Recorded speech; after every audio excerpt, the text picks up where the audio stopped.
वृक्षवल्ली आम्हा सोयरे वनचरे, पक्षी सुस्वरे आळवित। संत तुकाराम महाराज आळंदीच्या डोंगरदऱ्यांमध्ये निसर्गाच्या सानिध्यात एकांतवासात असताना त्यांनी ह्या ओळी लिहिल्या। नमस्कार, मी अनुश्री गजब गोष्टी चॅनलवर अशीच एक गजब गोष्ट घेऊन आली आहे।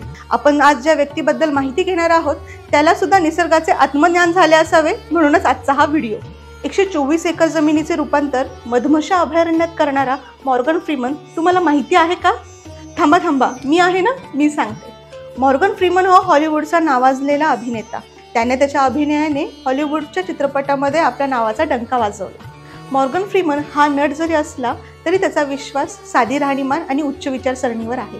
No events, no party and never in highlights. आपलं काम करायचं आणि निसर्गाच्या सानिध्यात जायचं। निसर्गाच्या सानिध्यात शांततेत आयुष्य जगायचं हे त्याचे धोरण। निसर्गाची आवड असल्यामुळेच त्याने निसर्ग जपण्याचा निर्णय घेतला। त्याने त्याची 124 एकर जमीन मधमाशा जपण्यासाठी मधमाशा अभयारण्य म्हणून घोषित केली। मधमाशा ह्या निसर्ग चक्रासाठी किती महत्त्वाच्या आहे हे त्याला कुठल्या ना कुठल्या तरी घटनेने कळाले असावे।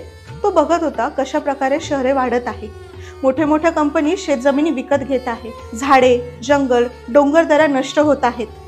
मॉर्गन फ्रीमनचं मन शहरात कधी रमलंच नाही। सिनेमाची शूटिंग झाली का लगेचच तो निसर्गाच्या सानिध्यात जायचा। म्हणूनच की काय त्याने हा निर्णय घेतला। मधमाशा अभयारण्य त्याने मध गोळा करून मोठ्या कंपन्यांना विकण्यासाठी नाही, तर तेथे त्याने वेगवेगळ्या प्रकारची फुले लावली, जेणेकरून मधमाशा तिथे जमतील आणि त्यांना नैसर्गिक रहिवास मिळेल आणि असेच मधमाशांचे जीवनचक्र पुढे चालत राहावे।